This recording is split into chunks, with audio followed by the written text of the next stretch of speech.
compañeros y profesora. A mi grupo le correspondió el capítulo 60, que trata de los estados de actividad cerebral, sueño, ondas cerebrales, epilepsia y psicosis. El grupo está conformado por los compañeros que ven ahí. Mi nombre es Andrea Dávila y bueno, voy a comenzar. Siguiente, por favor. Bueno, todos nosotros pues somos conscientes de los múltiples estados posibles que presenta la actividad cerebral, como es el sueño, la vigilia, la excitación extrema e incluso los diversos estados de ánimo que puede tener una persona, como lo son la euforia, la depresión y el miedo.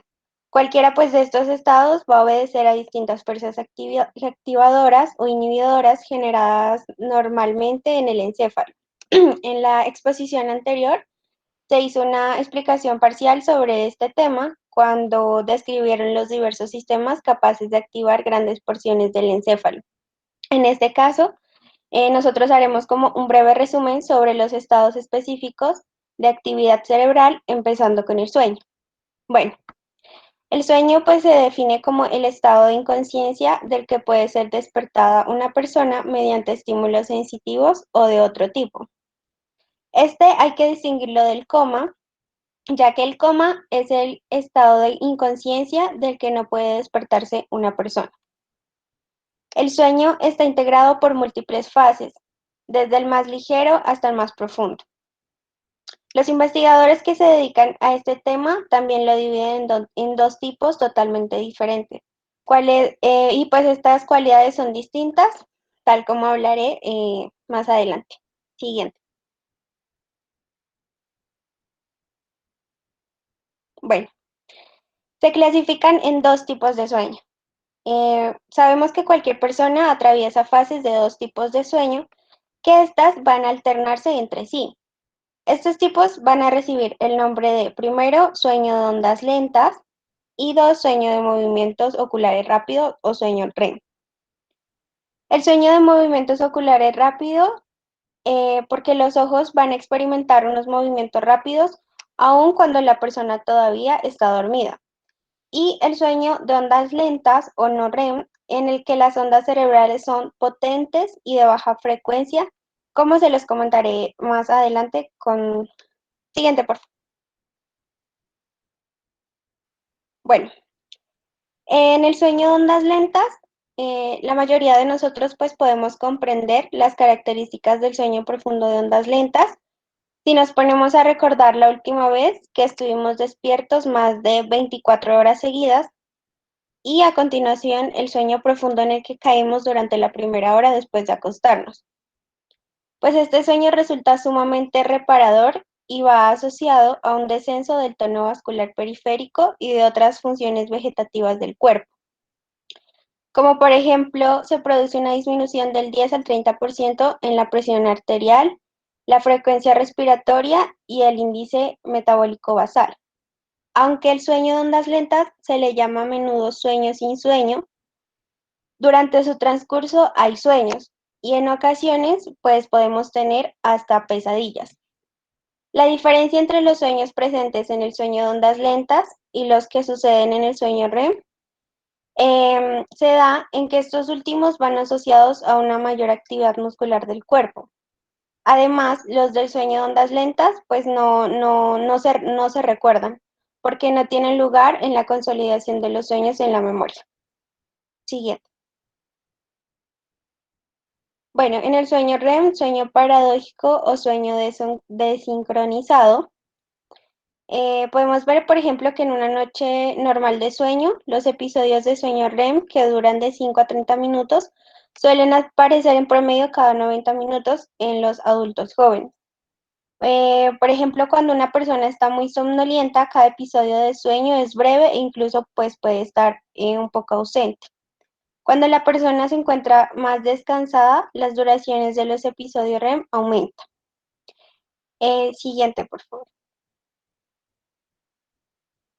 Bueno, hay unas características importantes de este sueño que son las siguientes. La primera, pues, es que esta es una forma activa de sueño que se asocia comúnmente con los sueños y con movimientos activos de los músculos del cuerpo. La segunda es que resulta más difícil despertar a la persona con estímulos sensoriales que durante el sueño de ondas lentas. Y habitualmente, pues estas personas se despiertan de forma espontánea por la mañana durante un episodio de sueño REM. Aprovecho y les hago una pregunta, ya que estás hablando de eso del despertar. Ese tema ya lo tocamos y por eso lo quiero preguntar. ¿Cuál es la estructura a nivel cerebral que se encarga de regular precisamente el despertar ante los estímulos sensoriales? ¿Cómo se llama esa estructura?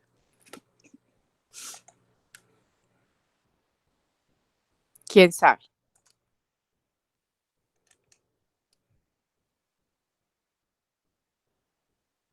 ¿Profe, en el hipotálamo? No, Profe, ¿no es núcleo supraquiasmático? no, tiene el nombre de una mujer, de hecho.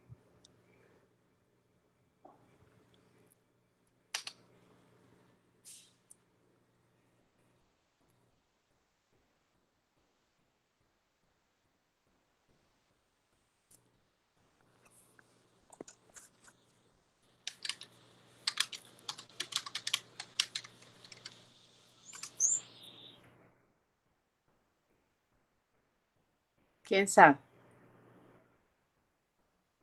Es una función superior.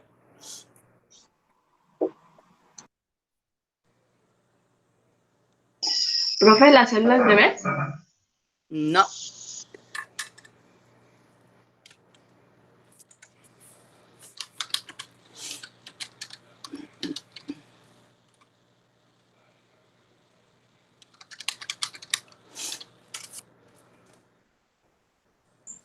¿La oliva, profe? no, no había pensado en ese nombre de mujer, pero sí.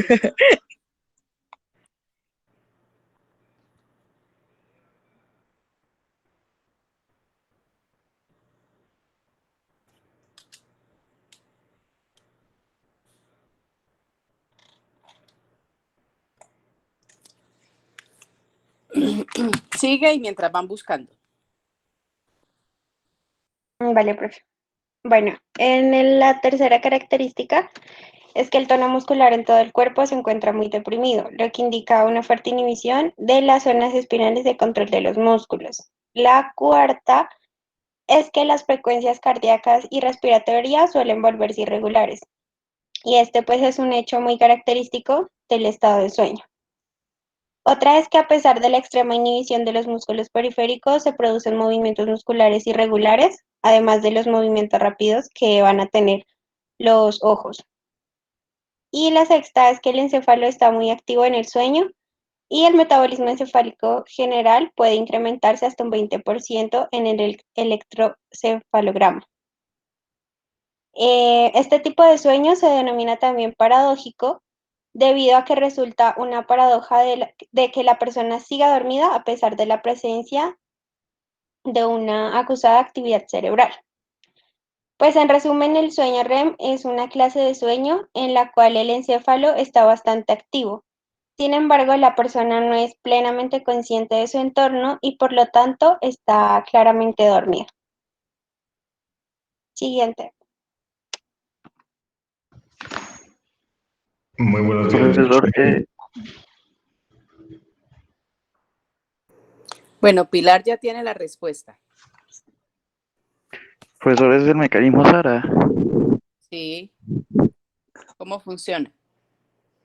Bueno, pues según leí, esta estructura ¿Qué está es el encargada SARA? por ejemplo, ¿Qué es el SARA primero? SARA es una vía en la cual se va a estimular la vigilia mediante las sensaciones como las visuales, las táctiles y las auditivas, mediante impulsos ¿Pero qué sensoriales y también significa SARA? hormonales. ¿Qué significa SARA?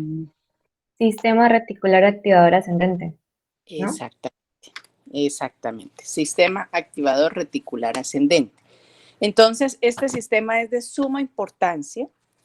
Es una estructura que está alojada muy cerca al tálamo y por eso, subtalámica, y por eso cuando hay pacientes que tienen traumas craneoencefálicos y que se comprometen las regiones peritalámicas, esa región es de particular importancia porque esa región es la que permite que nosotros nos despertemos ante los estímulos táctiles, los estímulos auditivos, los estímulos visuales.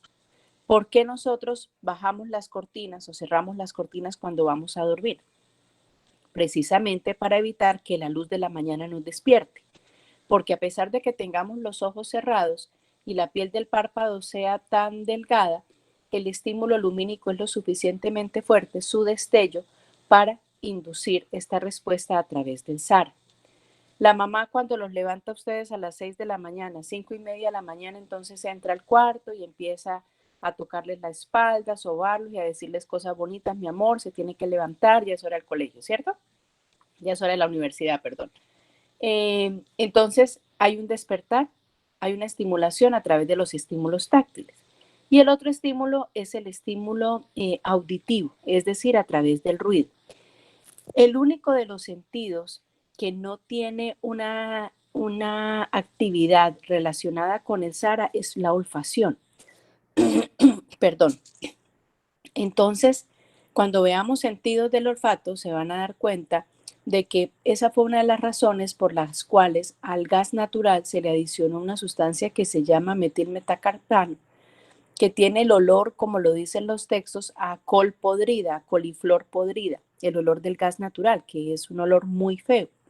Precisamente, y la característica es que esta sustancia química tiene la capacidad de, aún en millonésimas de partes, ser capaz de inducir en los receptores olfativos el estímulo suficiente para poder ser detectado. Pero esta sustancia no estimula el SARA directamente. Entonces, ante sustancias inodoras, como por ejemplo el gas natural, y muchos de los accidentes que ustedes han conocido han ocurrido precisamente cuando las personas están dormidas, o también lo que sucede con el monóxido de carbono, pero pues con el monóxido sucede otra cosa particular. Con el gas natural, entonces se le adicionó esta sustancia para que pudiera ser detectada a través de los receptores olfativos. Pero el punto al que quiero llegar es que como no hay un estímulo a través del SARA, entonces en las tiendas de ferretería o en las nuevas construcciones han dotado las casas de una alarma para que pueda identificar a través de esta sustancia química del metilmetacarpano que se dispare la alarma, y eso pues genera, todos hemos escuchado las alarmas, un ruido ensordecedor, es un ruido bastante incómodo, pero que sirva precisamente para despertar al paciente a través de un estímulo auditivo, el SARA. Eso era lo que les quería contar con esto. Sigamos, por favor. Hola, buen día. ¿Se me escucha bien? Sí, señor. Muy amable. Bueno, vamos a hablar de las teorías básicas sobre el sueño, que son dos: la teoría preliminar y la teoría actual o la creencia actual.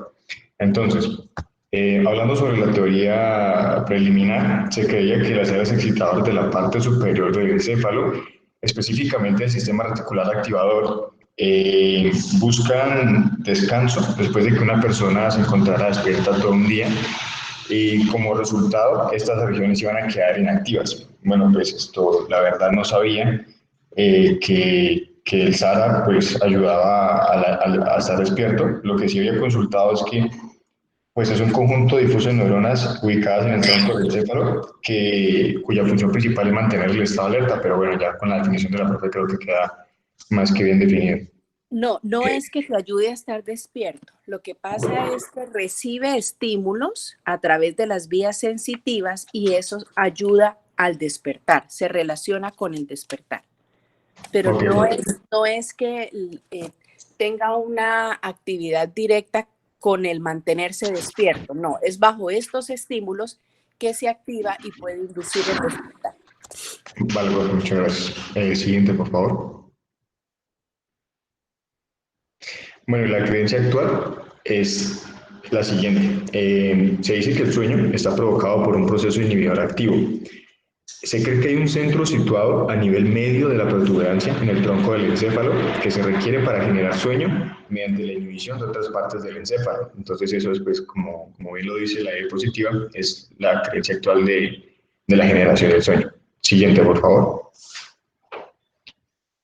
Centros nerviosos, sustancias neurohumorales y mecanismos capaces de causar sueño. Posible función específica de la serotonina. Aquí vamos a encontrarnos con 3 puntos importantes a tener en consideración. Primero, la estimulación en los núcleos del RAFE en la mitad inferior de la protuberancia y el bulbo raquídeo provoca un sueño natural y casi natural y constante. Ahora, se produce serotonina en las terminaciones nerviosas de las neuronas del RAFE. Comentaban que si a un animal se le realiza un bloqueo en la producción de la serotonina, no podrá dormir en un lapso de unos cuantos días posteriores. Siguiente, por favor. 2. La estimulación en algunas zonas del núcleo del tracto solitario pueden también producir sueño. En esta zona terminan en el bulbo raquídeo y la protuberancia las señales sensitivas viscerales que penetran a través de los nervios vago y glosofaringio. Siguiente, por favor. Vale. En la zona del encéfalo se puede promover el sueño mediante la estimulación de específicamente, pues ahorita comentadas 2 regiones del mismo. La primera es la porción rostral del hipotálamo, específicamente en su área supraquiasmática.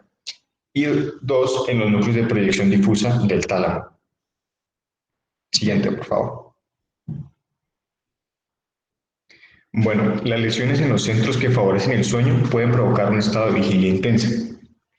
Ahora sí, cuando hay lesiones en los núcleos del RAFE, al igual que lesiones bilaterales del área supraquiasmática rostromedial en el hipotálamo anterior, se conduce a un estado de vigilia intensa.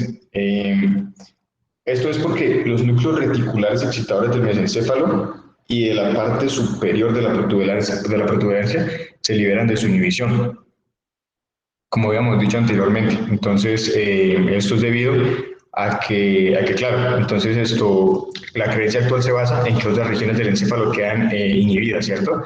Por ese centro ubicado en la región media de la protuberancia. Entonces, exactamente. Siguiente diapositiva, por favor. Vale, otras posibles sustancias transmisoras relacionadas con el sueño.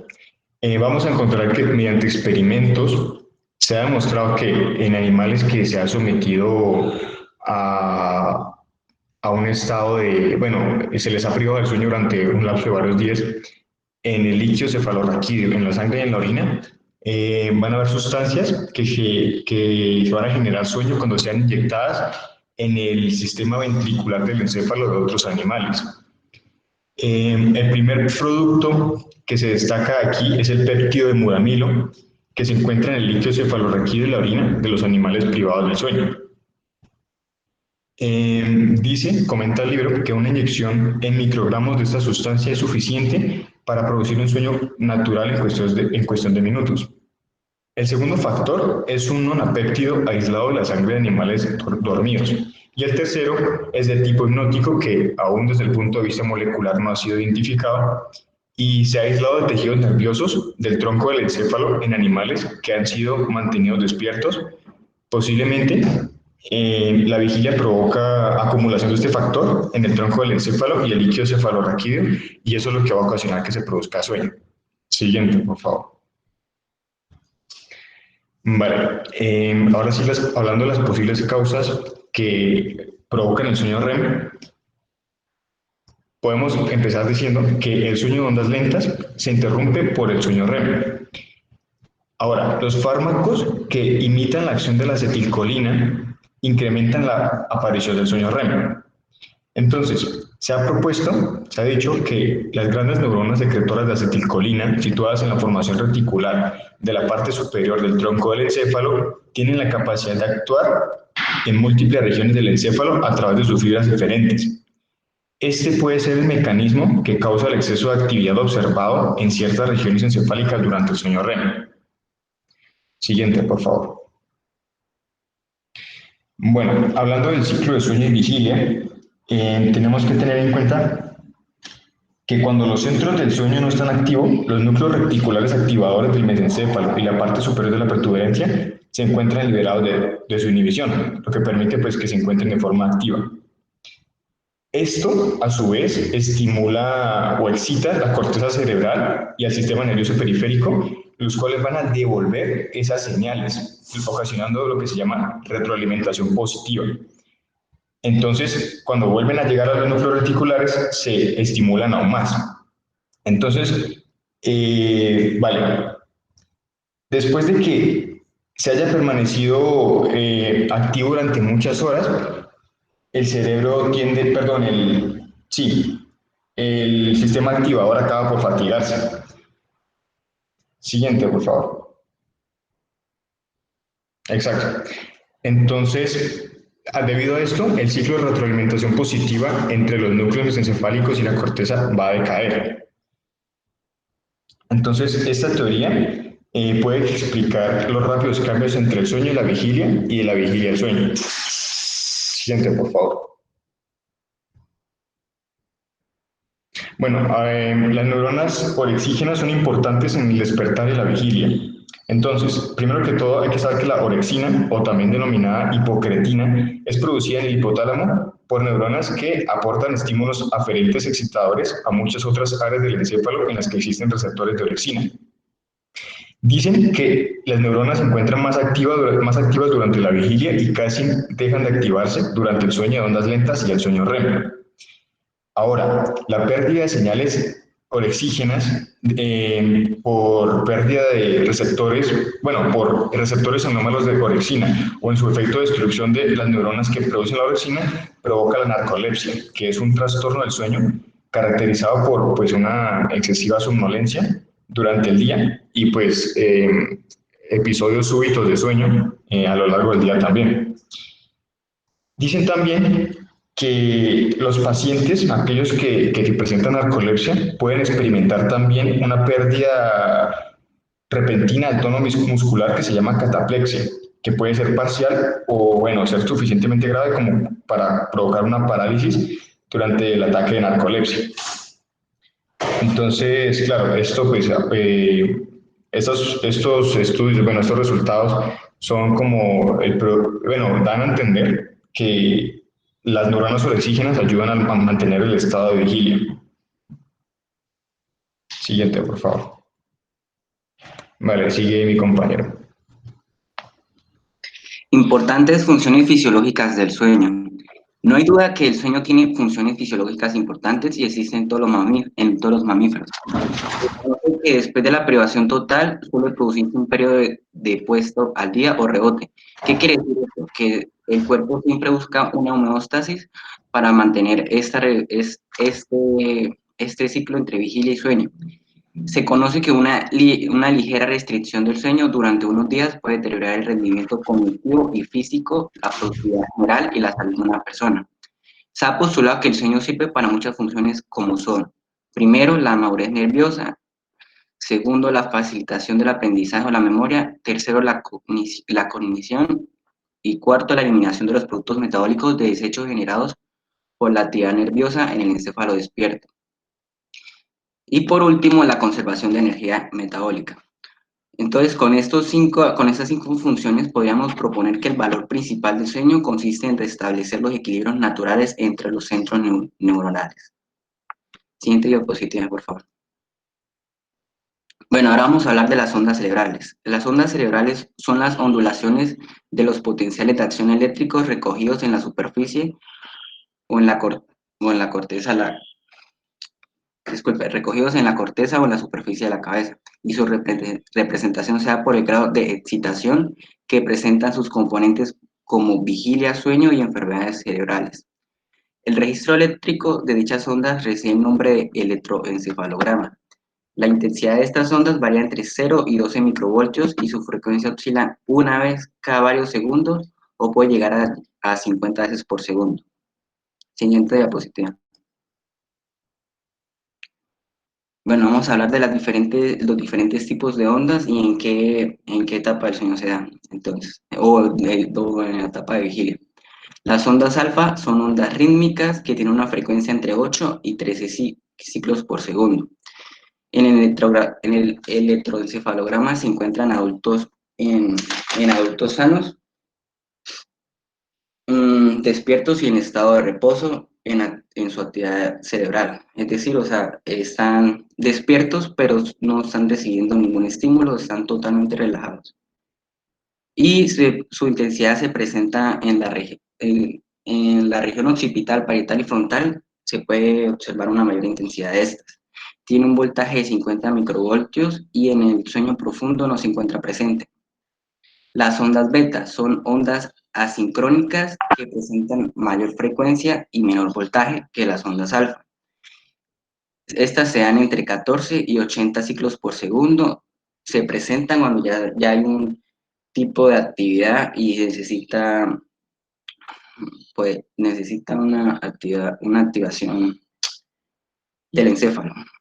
Se encuentra presente en la región parietal y frontal con mayor intensidad.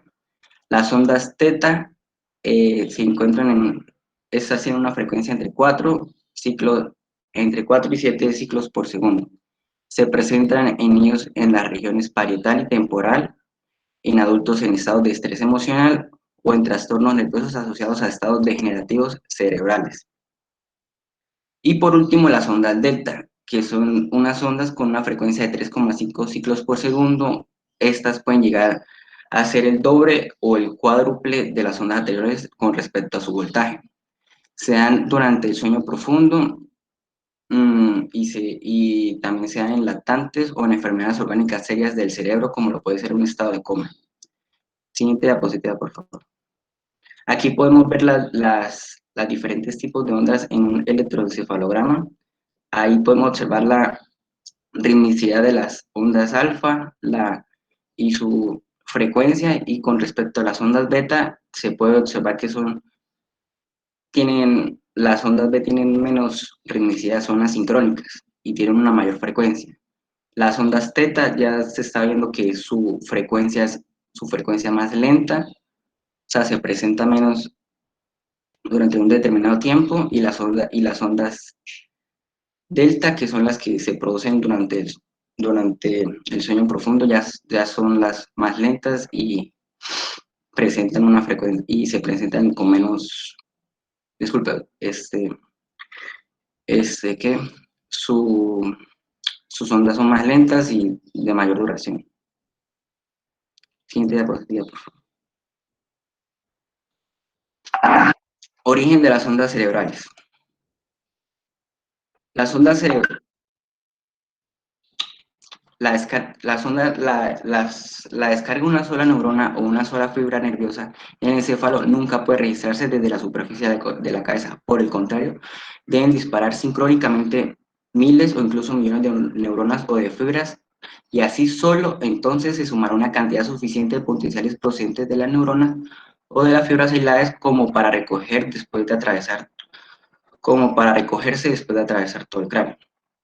Por tanto, la intensidad de las ondas cerebrales obtenidas en el cuero cabelludo viene determinada sobre todo por el número de neuronas y de fibras que disparan sincronía entre sí. Entonces, el origen de las ondas alfa. Las ondas alfa no aparecerán en la corteza cerebral si no existen sus conexiones con el tálamo. En cambio, si se logra una estimulación en el núcleo reticular que rodea al tálamo o en los núcleos difusos, esta estimulación producirá ondas eléctricas en el sistema tálamo cortical. Por tanto, se cree que las ondas alfa derivan de la oscilación de retroalimentación espontánea existente en este sistema tálamo-cortical difuso, que tal vez abarca también el sistema reticular activador del tronco del encéfalo. Tengo una pregunta. Entonces, cuando estamos durmiendo, ¿cuáles son las ondas que predominan? Las ondas delta. Cuando ustedes están estudiando, ¿cuáles son las ondas que predominan? Las ondas beta. Alfa. ¿Al fin cuál?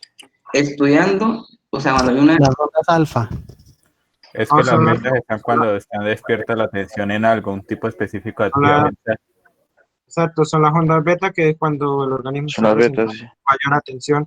En cambio, las ondas alfa es cuando el organismo se encuentra en reposo, pero despierto. Ok, muy bien. Esa aclaración es importante. Entonces, van a hacer una búsqueda en este momento en Google acerca de cuál sería la música que deberíamos escuchar cuando estamos estudiando. Tienen 7 minutos, son las 8:03. A las 8:10 me dan las respuestas y van a poner la música.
Bueno, ¿cómo les fue? Bien, profe, pues ahí, según investigué, se llama efecto Mozart. Y Ajá. pues eso fue evaluado por Rauscher y algunas otras personas y evaluaron a 3 grupos de estudiantes universitarios con una pieza musical que se llama la Sonata de Mozart para 2 pianos en re mayor.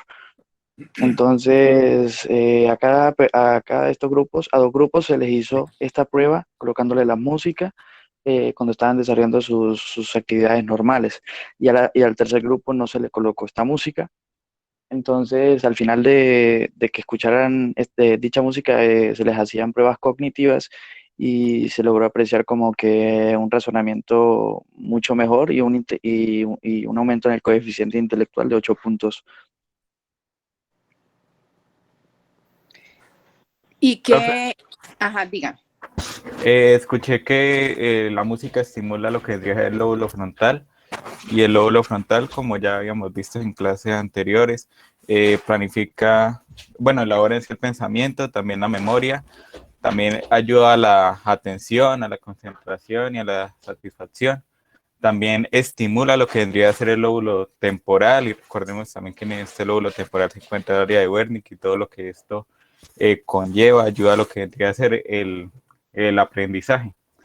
También el escuchar música, según lo que investigué, ayuda a combatir el estrés, ayuda a relajarse y también a mantenernos alerta y controlar lo que vendría a ser el sueño.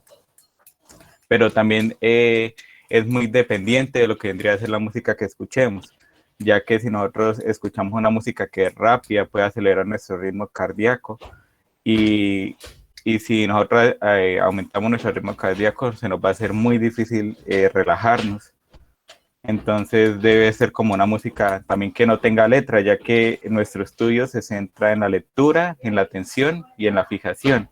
Y al contener letra es probable que nosotros empecemos a tararear la canción, a desconcentrarnos, que el cerebro haga 2 acciones y eso genera desconcentración. Entonces es mejor tender a música que no tenga letra, música tranquilizante con tonos bajos, y sería más como la música clásica lo que encontré.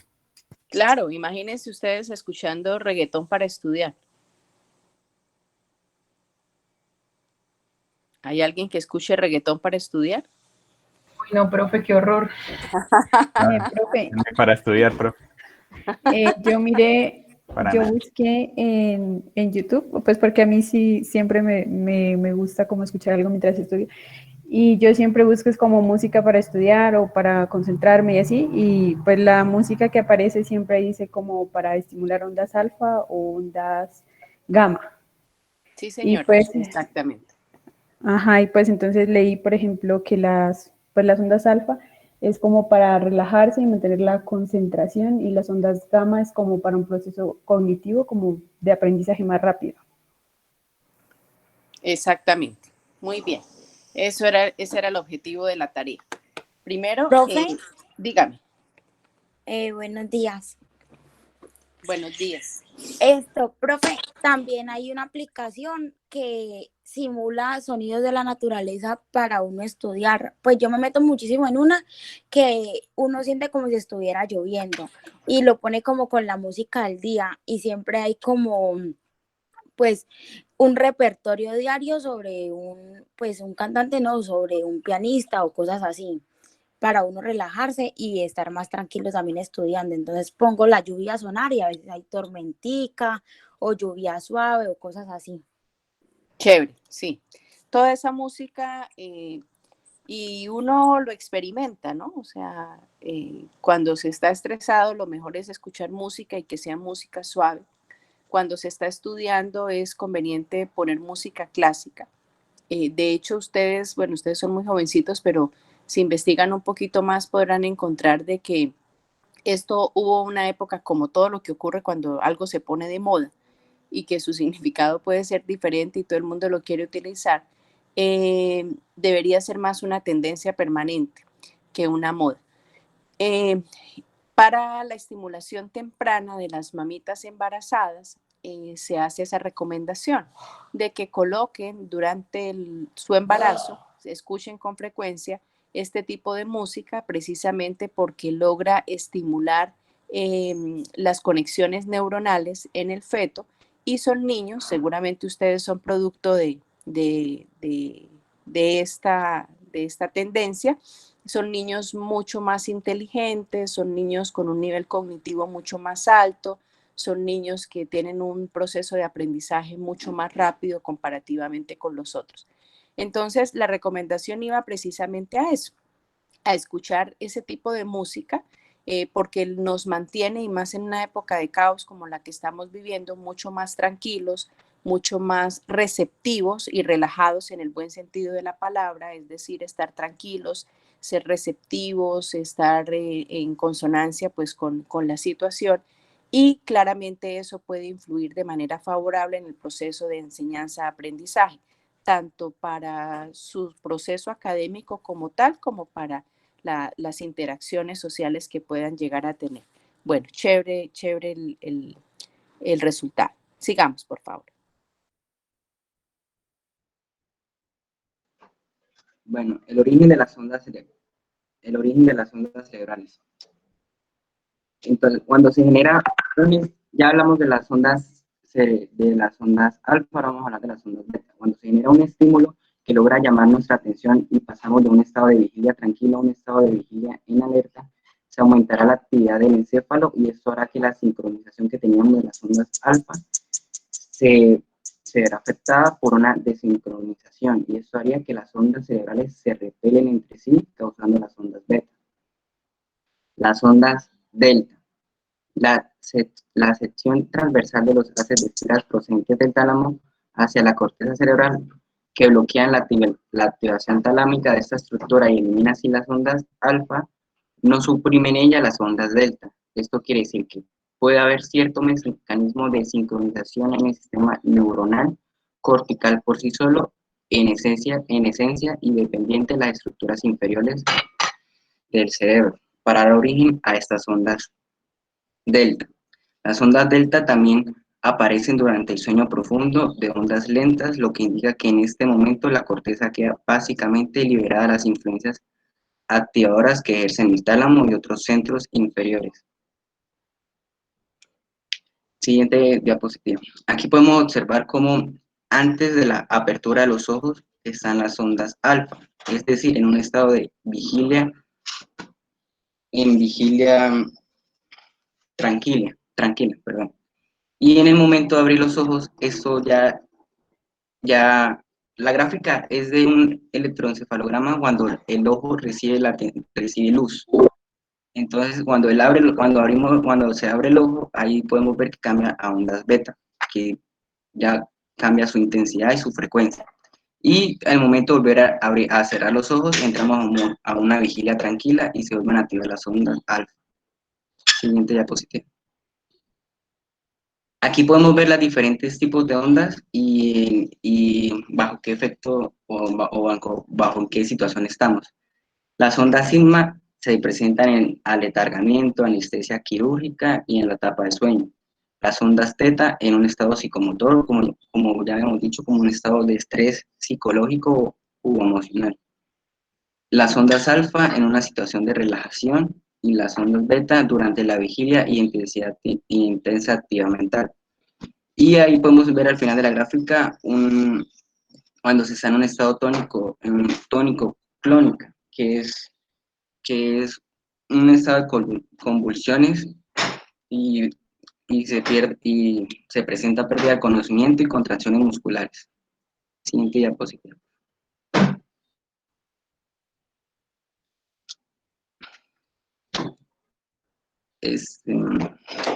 Se conoce que existe una correlación general entre el nivel de actividad cerebral y la frecuencia media del ritmo en el electroencefalograma, que aumenta progresivamente con los grados de actividad más altos. En la parte izquierda de la gráfica vemos la frecuencia durante la vigilia en alerta, que son las ondas beta. La vigilia tranquila, como ya hemos comentado, que son las ondas alfa. Durante el sueño durante el sueño REM se presentan las ondas beta. Y durante la primera fase del sueño se empieza a bajar el voltaje y se presentan usos de sueño que son ráfagas de ondas alfa, que son ese aumento de intensidad que se ve ahí en la gráfica.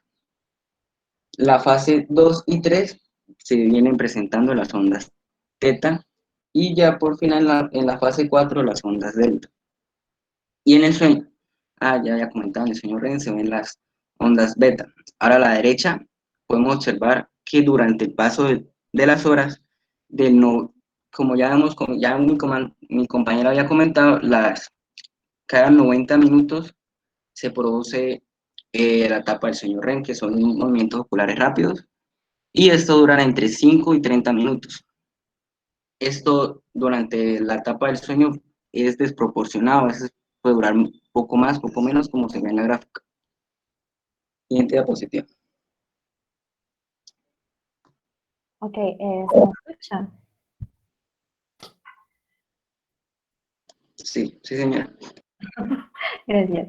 Vale, convulsiones. Antes que nada tenemos que aclarar unos términos porque actualmente la palabra convulsión se está dejando de usar y se cambia por el término de epilepsia. Lo que conocemos como síndrome epiléptico o epilepsia es la enfermedad neta como tal, mientras que una crisis epiléptica va a ser como la convulsión de lo que hemos nosotros hablado. En base a esto sabemos que una crisis epiléptica es nada más que la aparición transitoria de algunos síntomas o signos provocados, bien sea por una actividad neuronal anómala, excesiva o simultánea en el cerebro. Esto básicamente quiere decir que tiene un comportamiento muy activo y de forma parasística, y de esta forma es que es muy repetitivo y de una forma muy hipersincrónica. Las personas que presentan convulsiones o epilepsia técnicamente tienen unos 5 síntomas comunes que vendrían siendo una confusión temporal, un episodio de ausencia, movimientos espasmódicos incontrolables de miembros, tanto superiores como inferiores, y pérdidas del conocimiento de la conciencia, igual que los síntomas psíquicos, pero la última está muy sobrevalorada o está siendo investigada más a fondo. ¿Puedes pasar la diapositiva, por favor? Ok, hablando de la fisiología de la convulsión o básicamente la epilepsia. Aquí tenemos que recordar muchísimo las clases pasadas referente a lo del potencial de acción. Sabemos que viene un estímulo que causa la despolarización, salen los canales de sodio, luego entra el potasio, sale potasio, entra sodio, posterior a esto ocurre la repolarización, es decir, sale el sodio para que entre el potasio y vuelva a su estado de reposo. Cuando hay una convulsión, lo que pasa es que se va a romper ese equilibrio de excitación versus inhibición. Recordemos que siempre que hay un estímulo, va a haber una parte inhibitoria que puede acabar con él para que se vuelva a su estado de reposo. En una convulsión no va a pasar esto, van a pasar dos sucesos. O bien sea porque la parte excitatoria es muchísimo mayor a la parte inhibitoria, o viceversa, que la parte inhibitoria no tenga la fuerza suficiente para detener este impulso. Entonces, aquí vamos a aclarar un término que es la hiperpolarización. Técnicamente es como un mecanismo en esta parte o en este contexto que se va a encargar de prevenir como tal la epilepsia o una convulsión. Esto se activa cuando los estímulos son tan negativos para que pueda activarse lo que vendría siendo un receptor que se llama un receptor GABAérgico inotrópico, y este va a permitir la entrada de ion tan negativo para volver a su estado de reposo normal, que vendría siendo el cloruro. Entonces, sabemos que la parte excitatoria va a ser dada por el glutamato y la parte inhibitoria en este caso se da por un GABA, y el GABA técnicamente es derivación del glutamato por si acaso, y la diferencia es que se le quita un carbono. Entonces, teniendo en cuenta esto, vamos a tener como una solución o para tratar este tipo de epilepsias que vendría siendo por medio de 3 mecanismos, que puede ser mediante la excitación, mediante el bloqueo de la excitación de la célula, o bloqueando, mediante el bloqueo de la excitación, bloqueando la excitación de la célula, es decir, que evite que se excite, por medio de unos fármacos como la carbaxetina, la carbacetina. El otro mecanismo vendría siendo bloqueando los canales de calcio, y esto va a disminuir el potencial de acción. Y esto se hace por medio de lo que vendría siendo el ácido valproico. Y el tercero es bloqueando ligandos, es decir, que nuestro neurotransmisor, en este caso el glutamato, que es el excitante o el que excita pues la estimulación, evite que se ponga con su receptor. Entonces hay unos medicamentos que se llaman tefrena o mnemotecnia para aprender los que vendría siendo el topoimarato, el tremamato y el fenobarbital. Esto lo van a explicar muchísimo más adelante, pero es como para que entiendan un poco de lo que viene. Ok, entonces, cuando nosotros hablamos de todo esto, va a haber dos tipos como tales de crisis. ¿Puedes pasar la diapositiva, por favor? Que pueden ser focales o generalizadas, o en otro término se pueden también dividir en síntomas, en sintomáticas o secundarias, o de carácter idiopático. Esto es más parte clínica, porque los que lleven síntomas o secundarios, ya bien sea por un traumatismo, por una hipoglucemia, por fiebre, por alguna infección que ocasiona en el sistema nervioso central, y mientras que las del carácter idiopático, técnicamente no se sabe un estímulo conocido. Esto es como tal la parte hereditaria, es propensa a esta parte. Entonces, hay personas también, o varios métodos de clasificarlas, y también se da por medio de las neuronas que estas afecten. Pueden ser de forma sensorial, de forma motora, autonómica, psíquica, o todas a su misma vez, que esta es la crisis de ausencia de la conciencia, que es como la más fuerte de todas. Vamos a tener dos convulsiones que van a ser las focales y las generalizadas. La diferencia de una a la otra es que la focal va a, como tal, afectar un solo hemisferio, mientras que la generalizada va a afectar los dos. La focal también puede originar una generalizada, es decir, empieza en un lado del cerebro y poco a poco se va proyectando hacia el otro lado.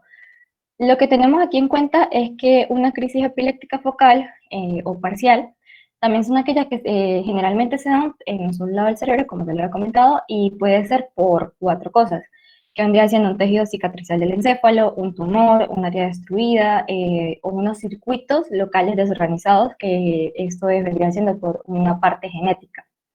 Cuando la frecuencia de carga alcanza varios centenares de cargas por segundo, ¿sí? O sea, lo que yo estaba explicando al principio, esto se va a extender en unas ondas sincrónicas, o el término correcto vendría siendo hipersincrónicas, que se va a proyectar en la corteza cerebral. Y esto literalmente lo que me va a hacer es que esta proyección empieza justamente en la boca y se va propagando hacia el cuerpo. Una cosa característica de esto, o algo muy importante, es que hay personas que antes de que le llegue la crisis, o lo menos en estas crisis epilépticas, tienen un aura. Y el aura es como la parte ya neta de su sistema o de su cuerpo que le dice que ya va a pasar una convulsión. Por eso es que hay muchas personas que antes de llegar a una convulsión saben que les va a llegar. En el caso de las generalizadas, sabemos que básicamente, perdón, son aquellas que se van originalmente en los dos lados del hemisferio, y son como las, digámoslas entre comillas, como las peores, ya que afectan los dos lados y pueden perder incluso pérdidas motoras, en dado caso de que sea muy fuerte. Si nos vamos ahora a la parte de cada una de las focales, sabemos que pueden ser simples o complejas, y la diferencia es que la simple no va a haber una alteración de la conciencia, mientras que la compleja sí va a haber una alteración de la conciencia. Aquí hay unas manifestaciones muy específicas, puede llevar a la persona como un chupeteo, una inquietud o un movimiento de exploración, y también pueden inclusive estar gritando mientras se da la convulsión. Las generalizadas pueden estar como diferenciadas entre ausencia, tónicas, atónicas, tonicoclónicas, clónicas y mioclónicas. No, se fue la conexión de internet. Ah.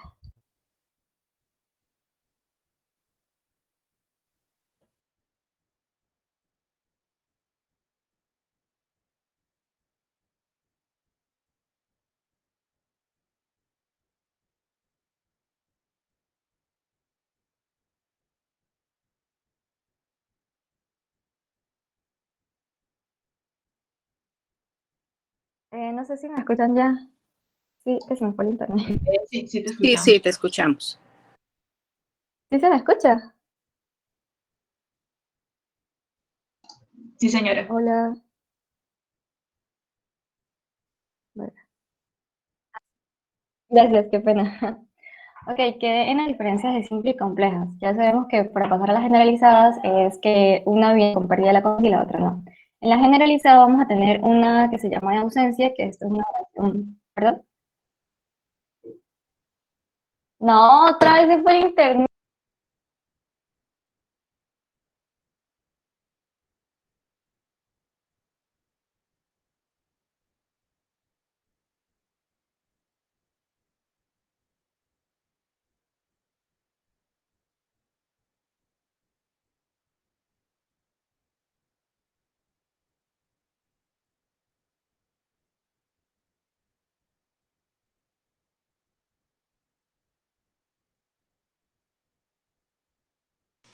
Rachel, ¿me escuchas?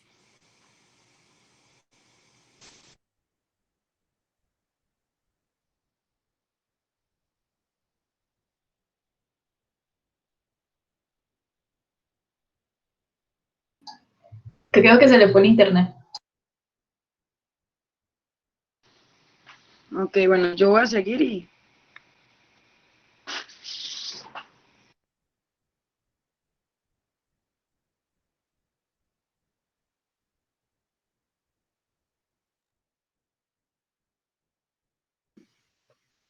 Ok, ¿me escuchan? ¿Sí?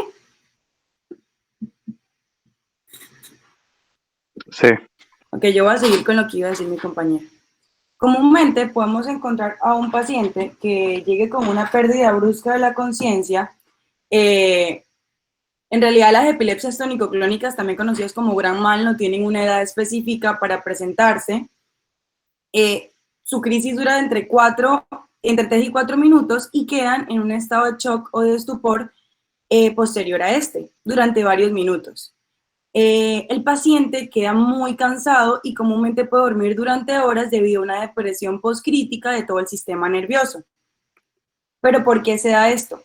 Sabemos que existen fuertes e intensas descargas neuronales en distintas partes del cerebro, como lo son las regiones del encéfalo, la corteza cerebral, las porciones más profundas del cerebro y el tronco del encéfalo.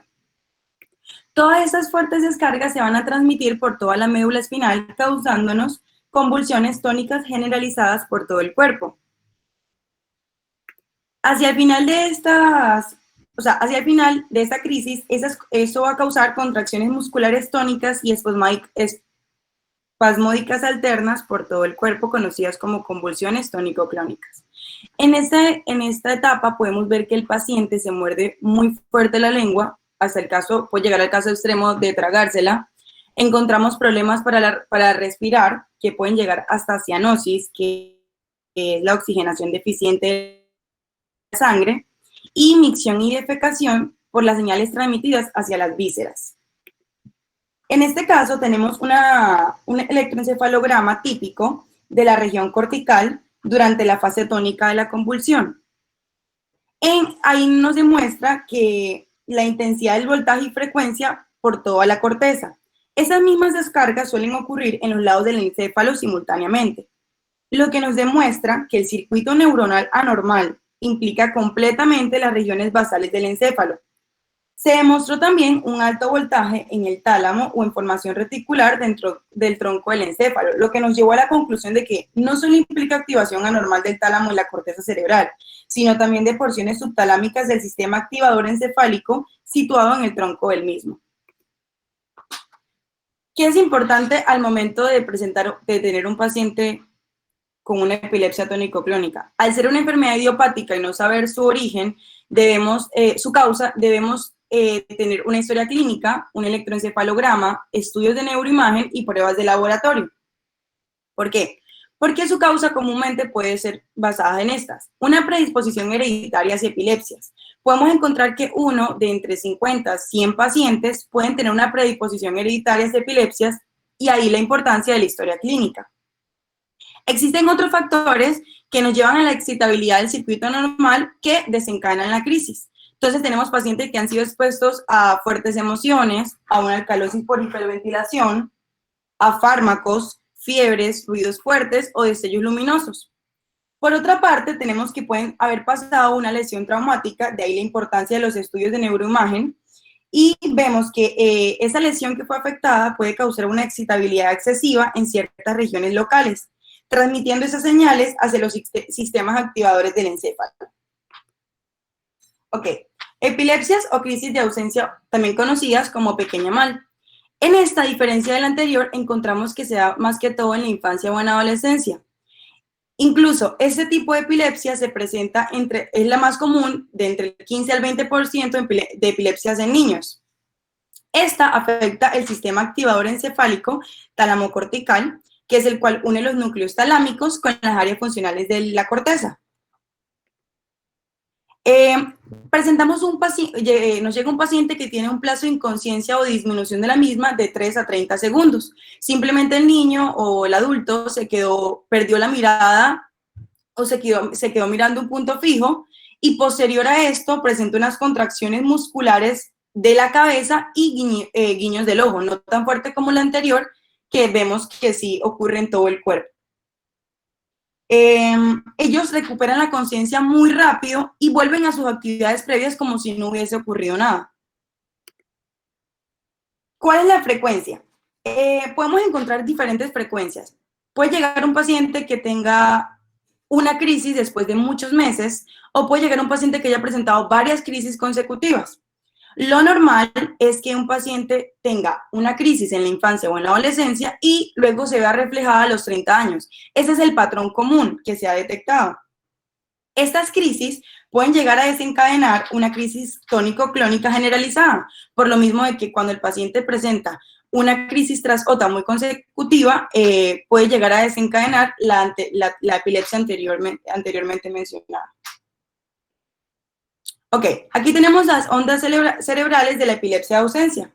A diferencia del anterior, podemos ver que este tiene un patrón de espiga y onda. Estos se recogen en la corteza cerebral. Hay estudios en animales que comprueban que esta oscilación se deriva de neuronas reticulares talámicas inhibidoras, que son productoras de GABA, y neuronas excitadoras talamocorticales y corticotalámicas. Según la Clínica Mayo, es muy común que los niños que presenten esta epilepsia demuestren un déficit de atención, problemas de conducta o aislamiento social. Ok, un tratamiento hacia la epilepsia. Es muy importante que, aunque la epilepsia se maneja, debemos darles el medicamento necesario. Es decir, debemos tener en cuenta el tipo de epilepsia, la edad y buscar la corrección de la causa subyacente de la epilepsia.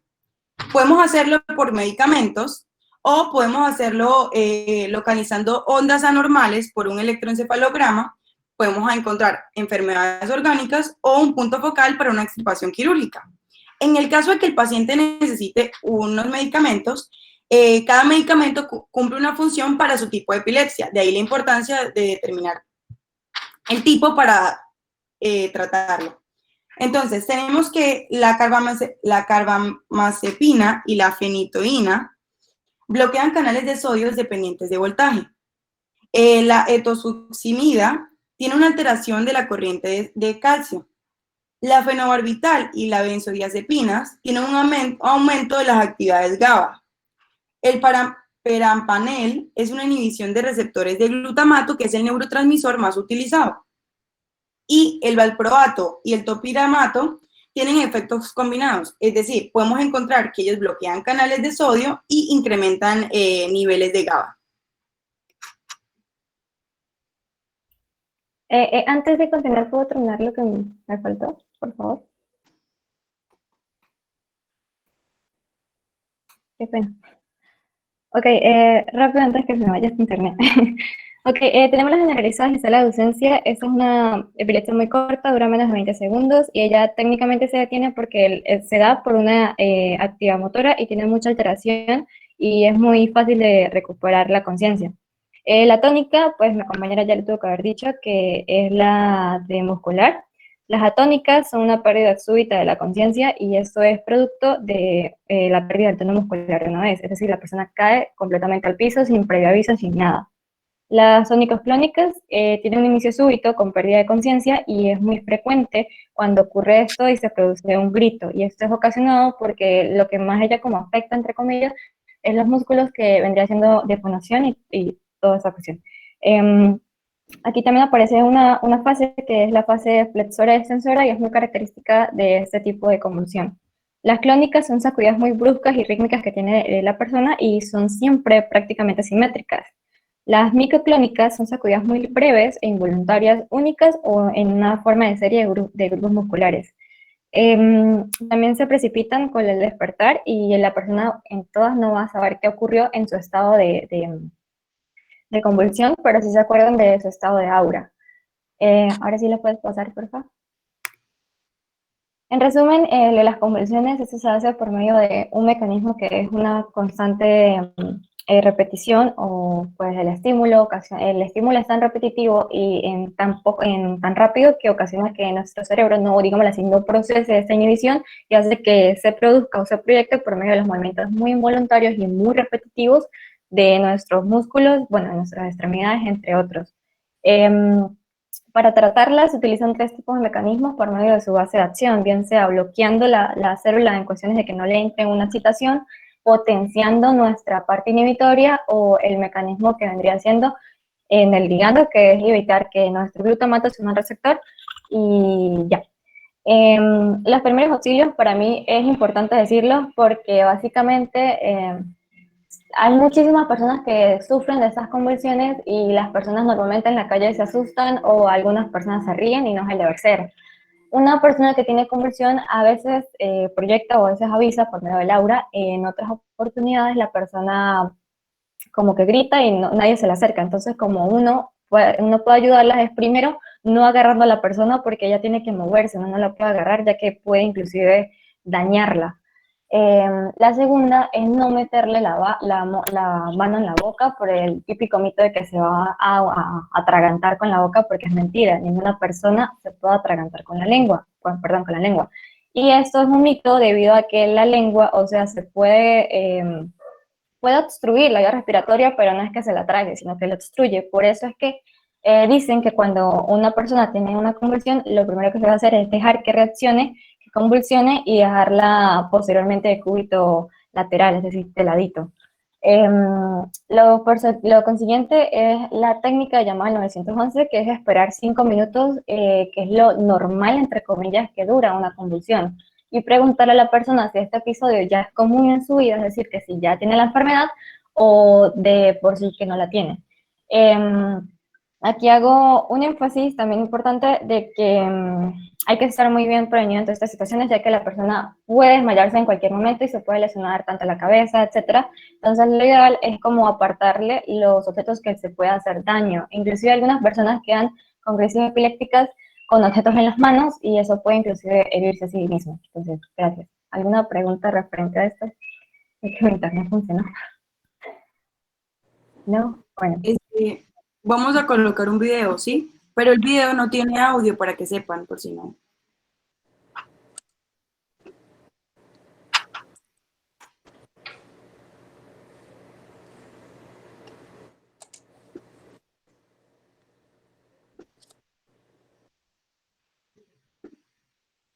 ¿Sí lo ven? Sí, señor. Ok.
Por último, voy a decirle que hay una parte de que a veces las personas pueden inclusive tener convulsiones por medio de risas, por medio de inclusive muy breves, entonces hay que estar muy pendiente de esto y pues se le hacen el encefalograma y todo lo demás.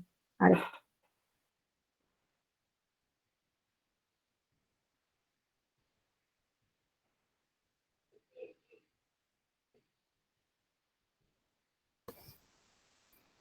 Vale, entonces ahora vamos a hablar comportamiento psicótico y demencia, funciones de los sistemas neurotransmisores específicos. Entonces, aquí va un pequeño resumen pues, de lo que ya se habló en el capítulo 57.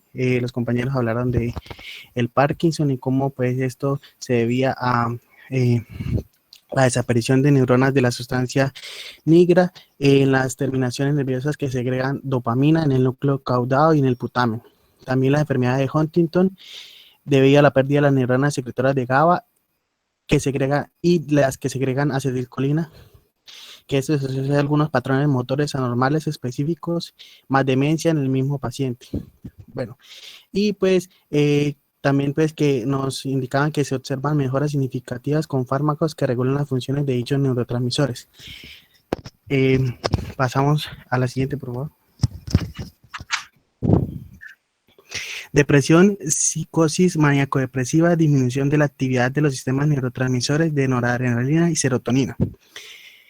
Entonces aquí nos hablan el libro que en estudios diversos se puede inferir que aproximadamente en 8 millones de estadounidenses la mayoría de las causas se deben a deficiencia en la acción de las neuronas asociadas a la noradrenalina y la serotonina, o de ambas en el encéfalo y entre otros neurotransmisores. Como algunos síntomas incluyen pena, tristeza, desesperación y amargura. Además suelen perder el apetito, deseo sexual y padecen un insomnio grave.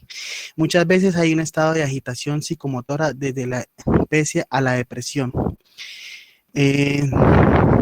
Vamos a recordar algunos aspectos generales de las vías de estos dos neurotransmisores. Entonces, está la noradrenalina, que algunas de las neuronas secretoras de la noradrenalina están dispuestas en el tronco del encéfalo, sobre todo en el locus coeruleus, y envían fibras en sentido ascendente hacia la mayoría de las porciones del sistema límbico, encefálico, el tálamo y la corteza cerebral. Muchas neuronas productoras de serotonina que ocupan los núcleos del RAFE y de la línea media. Esa es la diapositiva siguiente, por favor. Bueno, entonces aquí estamos, vemos la vía serotoninérgica del núcleo del RAFE de la línea media inferior hacia la protuberancia del bulbo raquídeo manda sus fibras a sus numerosas zonas del sistema límbico y algunas otras regiones del encéfalo. Entonces, esto se sabe que pues son estos dos, especialmente estos dos neurotransmisores, ya que a menudo cuando se utilizan fármacos como la reserpina, que es capaz de bloquear la secreción de noradrenalina y serotonina, puede provocar episodios de depresión mental psicótica. En cambio, algunos fármacos que tienen efectos excitadores de la noradrenalina y la serotonina, como por ejemplo los inhibidores de la monoaminoxidasa o IMOS, que bloquean la destrucción de la noradrenalina y la serotonina una vez formadas, o los antidepresivos tricíclicos como la amitriptilina y la imipramina, los cuales suprimen la recaptación de estos neurotransmisores después de la transmisión del impulso, provocando que se prolongue la acción de dichos neurotransmisores, pueden ayudar a reducir los episodios de depresión en al menos el 70% de los pacientes. Es importante notar que en algunos pacientes con depresión mental alterna con con la manía. Entonces, se denomina trastorno bipolar o psicosis maníaco-depresiva. Y algunos pacientes exhiben solo la manía, sin los episodios depresivos. En el caso de los episodios de manía, el tratamiento es inverso. Los sistemas noradrenérgicos y serotonínicos normalmente aportan el estímulo necesario a las regiones límbicas del encéfalo para incrementar la sensación de bienestar de una persona, en general felicidad, satisfacción, buen apetito y unos impulsos sexuales adecuados y un equilibrio psicomotor, aunque una cantidad excesiva de un aspecto positivo puede producir la manía. Los fármacos que disminuyen la formación o actividad de la noradrenalina y la serotonina, como los compuestos con litio, pueden resultar eficaces para tratar la fase maníaca del cuadro. Entonces vemos que pues en algunos de estos cuadros de enfermedad de maníaco-depresiva, pues lo que sirve para la depresión pues puede provocar episodios de manía, y en cambio pues hay que tener como un equilibrio entre los dos en el caso de que se presenten los dos. Ahora pues la siguiente, por favor. Entonces, la esquizofrenia es un posible funcionamiento excesivo de la parte del sistema dopaminérgico. Entonces, la esquizofrenia se manifiesta bajo numerosas variedades de síntomas. Y lo más frecuente es que oye voces, tiene delirios, temor intenso u otras clases de sentimientos sin origen real, gran paranoia, sensación de persecución a cargo de alguna fuente externa, lenguaje incoherente, disociación de ideas y secuencias anormales de pensamiento. A menudo se encuentran retraídos, a veces adoptan una postura anormal e incluso rigidez. Sí, en el libro se nos muestran algunas posibles causas que se debe a múltiples factores. Por ejemplo, la primera es que hay múltiples áreas de lóbulos prefrontales de la corteza cerebral, cuyas señales nerviosas se hayan quedado bloqueadas o en las que su procedimiento se vuelva disfuncional, debido a que muchas sinapsis normalmente excitadas por el neurotransmisor glutamato pierden su sensibilidad a estas sustancias, generalmente pues, específicamente al receptor NMDA, el glutamato. Una excitación excesiva de un grupo de neuronas. La segunda opción es una excitación excesiva de un grupo de neuronas que segregan dopamina en los centros encefálicos del comportamiento, incluidos los lóbulos frontales. Ahí se muestra la vía de la dopamina, que más tarde pues lo vamos a explicar. La razón para creer que los lóbulos... y la última es el funcionamiento anormal de un componente cerebral decisivo perteneciente al sistema límbico, el control del comportamiento del centro centrado en torno al hipocampo. Entonces, en el libro pues, se dice que la principal razón para creer que se debe a la vía de la dopamina es porque en algunos pacientes con Parkinson, que se les suministra L-Dopa, que libera en el céfalo dopamina, puede producir, pues ayuda al Parkinson, pero puede producir un aumento de dopamina y pues puede producir el episodio de esquizofrenia. Se ha propuesto que el exceso de dopamina en personas con esquizofrenia procede de un grupo de neuronas secretadas en el tegmento ventral del mesencéfalo y en una posición medial y superior a la sustancia negra. Estas neuronas dan origen al denominado sistema dopaminérgico, que envía fibras nerviosas y segregan dopamina hacia las porciones mediales y anteriores del sistema límbico, sobre todo al hipocampo, la amígdala, la zona anterior del núcleo caudado y parte de los lóbulos prefrontales. Todos ellos representan potentes centros del control del comportamiento.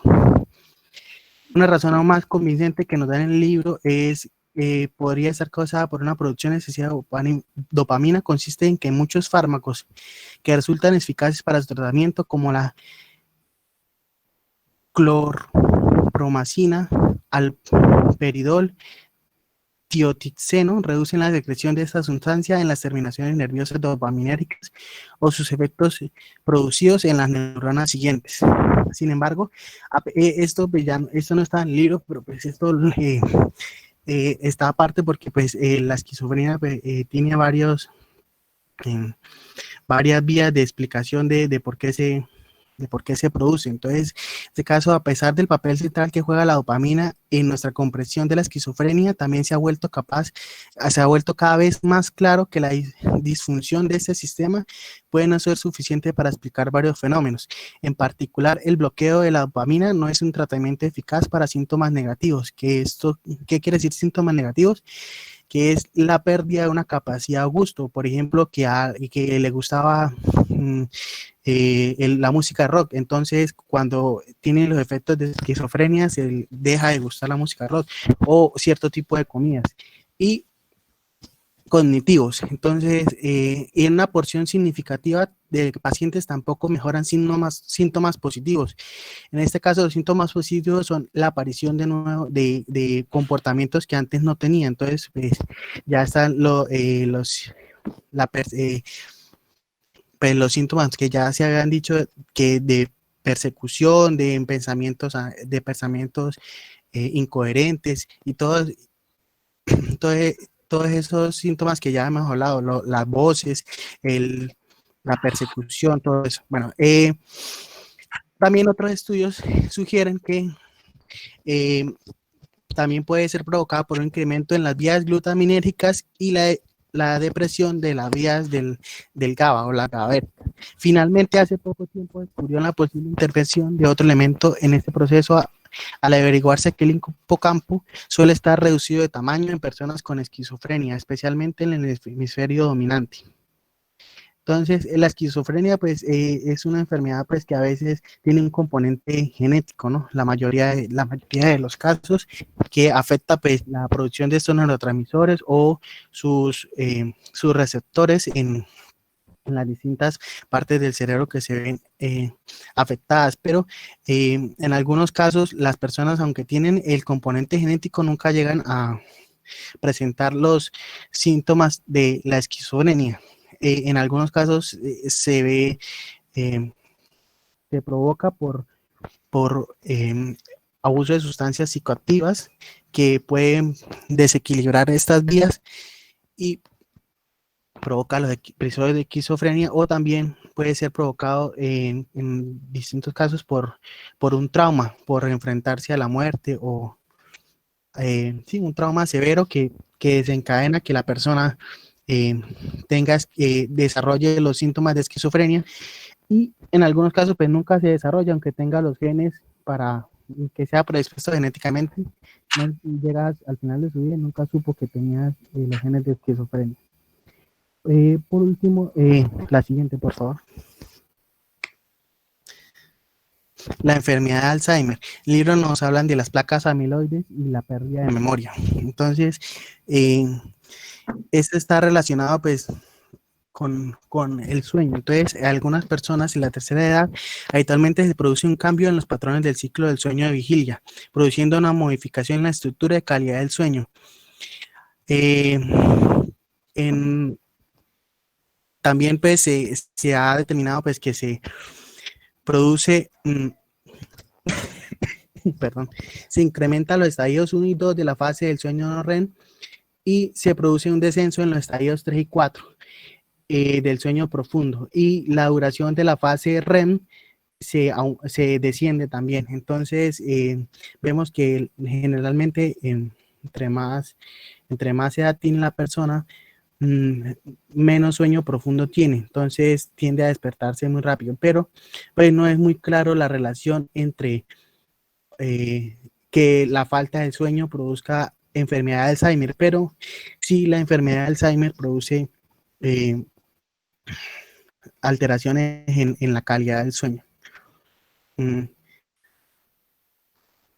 Dice: particularmente la enfermedad de Alzheimer, se ha estimado que alrededor del 40% de los pacientes con enfermedad de Alzheimer tienen alteraciones del ciclo de sueño y vigilia, siendo lo más frecuentes insomnio, fragmentación del sueño con despertares nocturnos prolongados, y en etapas más avanzadas, somnolencia, diurnia excesiva. La severidad de las alteraciones del sueño varía de acuerdo al tipo de demencia y en general aumenta según la progresión de la enfermedad. Sin embargo, se ha descrito algunos casos que la enfermedad de Alzheimer con un perfil de evolución de forma U invertida, es decir, que individuos con demencia moderada muestran mayor una mayor alteración del sueño y en etapas iniciales y en etapas avanzadas se ve una disminución en esta alteración. O sea, pues que en algunos casos pues no es tan claro pues, esta relación que sea directa, sino que pues a veces se ve de forma invertida. La enfermedad de Alzheimer se define como el envejecimiento prematuro del encéfalo. Suele comenzar al llegar a la mitad de la vida adulta y progresa con rapidez hacia una enorme pérdida en las capacidades. Sus rasgos clínicos son los siguientes: una afectación en la memoria tipo amnésico, deterioro del lenguaje y un déficit visoespacial. Las alteraciones motoras y sensitivas, los trastornos de la marcha y las convulsiones son infrecuentes hasta las últimas fases de la enfermedad. Una observación constante de la enfermedad de Alzheimer es la desaparición neuronal en el componente de la vía límbica que se encarga del proceso de la memoria. La enfermedad de Alzheimer es un trastorno neurodegenerativo de carácter progresivo y mortal. Los pacientes con enfermedad de Alzheimer suelen necesitar cuidados continuos en un plazo de pocos años desde su comienzo. La enfermedad de Alzheimer es la forma más frecuente de demencia. En Estados Unidos hay 5 millones de habitantes que presentan ese trastorno y el porcentaje de personas que corren riesgo de esta enfermedad aumenta después de los 60 años, el doble cada 5 años. Es decir, por ejemplo, a los 60 años es el 1%, a los 65 el 2%, a los 70 el 4%, así hasta los 85 ya supera el 30% de las personas que pueden llegar a desarrollar Alzheimer. La enfermedad de Alzheimer se asocia a la acumulación del peptidobeta-amiloide. Desde el punto de vista anatomopatológico, en los encéfalos de los pacientes con enfermedad de Alzheimer se descubre una cantidad de peptidobeta-amiloide desde 10 hasta varios cientos de micrómetros en la corteza cerebral, el hipocampo y los ganglios basales. Ahí en la imagen pues se ve la agregación del peptidobeta-amiloide. Entre más rojo, pues presenta mayor concentración de peptidobeta-amiloide. Se sospecha de su papel clave en el proceso del Alzheimer debido a que todas las mutaciones conocidas en la actualidad se asocian a la enfermedad de Alzheimer, aumentan la producción de peptidobeta-amiloide. Los pacientes con trisomía 21 del síndrome de Down poseen 3 copias del gen para la proteína precursora del beta-amiloide y adquieren una característica neurológica de la enfermedad de Alzheimer a una edad intermedia. Y tercero, los pacientes con alteraciones de un gen que controla la apolipoproteína E, una proteína de la sangre que transporta colesterol hacia los tejidos, presentan un depósito acelerado de beta-amiloide y un riesgo mucho mayor de contraer la enfermedad de Alzheimer. Los ratones transgénicos con hiperproducción de la proteína precursora beta-amiloide humana padecen un déficit del aprendizaje de memoria vinculado a la acumulación de placas de beta-amiloide. Y quinto, la generación de anticuerpos antibeta-amiloides en personas con enfermedad de Alzheimer puede acentuar